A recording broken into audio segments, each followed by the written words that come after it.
Ce gros rapport du Haut Conseil à l'intégration que vous signez, vous avez travaillé dessus, c'est un rapport avec évidemment beaucoup de propositions, un peu de satisfecit d'ailleurs. L'intégration, ça marche, ça je sais pas. C'est pas un satisfecit, c'est simplement que je crois qu'il faut reconnaître d'une part une réalité historique, et qui est assez lointaine, ça fait 2 siècles, et d'autre part une réalité d'aujourd'hui. Il faut d'abord dire que beaucoup d'étrangers, d'enfants étrangers qui s'installent dans notre pays pour travailler ou pas, réussissent tout simplement à vivre et travailler chez nous, deviennent français, dans notre énorme cas. Enfin, chez eux aussi. Voilà, non, chez eux. Chez eux, chez nous. Il n'y a pas. Quand j'ai créé la Cité nationale de l'histoire nationale de l'immigration, j'ai dit qu'il n'y avait plus de eux et nous. Et que notre histoire et leur histoire, c'était la même. C'était l'idée que l'histoire de l'immigration, c'est l'histoire de France. Donc, je crois qu'il faut dire simplement que ça marche. Nous sommes dans une période extraordinaire. Aujourd'hui, il y a 200 millions de personnes qui vivent dans un autre pays que celui où ils sont nés. Et dans 30 ans, on est à peu près certain, au minimum, qu'il y en aura 1 milliard. Sans compter tous ceux qui vont bouger pour des raisons... Jacques Attali, il y a probablement aujourd'hui 3% de la population du monde qui est en mouvement. Mais ce que je dis, moi, peut-être ça peut paraître angélique, c'est que je pense que ce sont ces 3% qui, d'une certaine façon, détiennent une bonne partie de l'avenir de l'humanité. Les gens qui bougent. C'est là que je voulais ajouter. Je crois qu'il est très important d'admettre, et en tout cas c'est moi ce que je défends beaucoup, mais c'est pas le sujet de ce livre, c'est que un pays c'est un hôtel. Ah bon ? C'est un endroit qui doit être capable d'accueillir les investissements, les chercheurs, les innovateurs, et ceux qui ont envie de travailler. Et c'est pas forcément des bacs plus 5, ça peut être des bacs moins 3 qui ont une énergie, une volonté.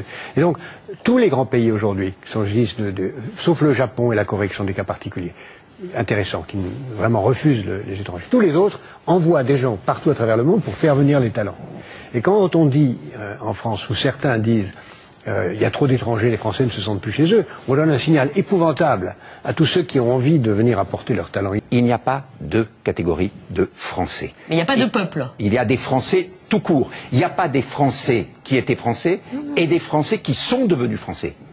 Parce que le principe même de la citoyenneté en France, c'est l'égalité. Ça n'est pas vrai dans tous les pays. Cette conversation renvoie à des conversations qui étaient absolument identiques à la fin du 19e siècle, au début du 20e siècle, quand il y avait le problème de l'arrivée des immigrés italiens, puis portugais, puis polonais, etc.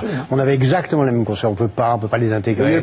Ils n'ont pas les mêmes langues, les mêmes cultures. C'est encore plus difficile. On peut pas. Encore plus difficile. À l'époque, on disait la même chose.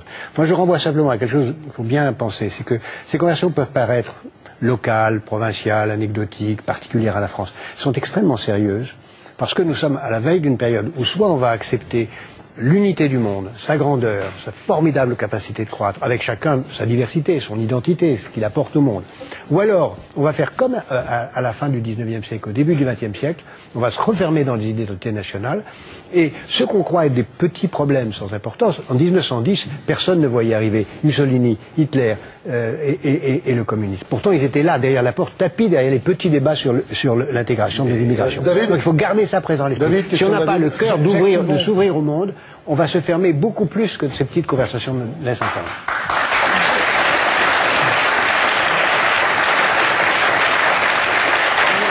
Le problème en France, c'est qu'on fait de la culture annuellement figée, c'est-à-dire qu'une personne qui quitte son pays et qui vient en France, en quelque sorte, ne peut pas évoluer. Non, les cultures, enfin, je veux dire que les cultures évoluent, elles ne s'opposent pas. La culture française se nourrit des cultures qui viennent d'Afrique. Elle se transforme avec aujourd'hui. Comment est notre musique à nous aujourd'hui?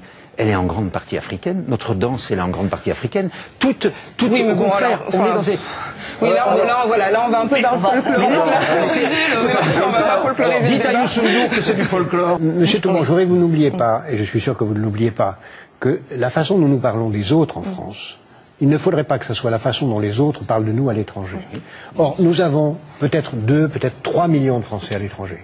Si un ministre au Chili disait « les Chiliens ne sont pas très bien parce qu'il y a trop de Français chez eux », comment est-ce qu'on réagirait? Comment est-ce qu'on réagirait? Mais c'est bien.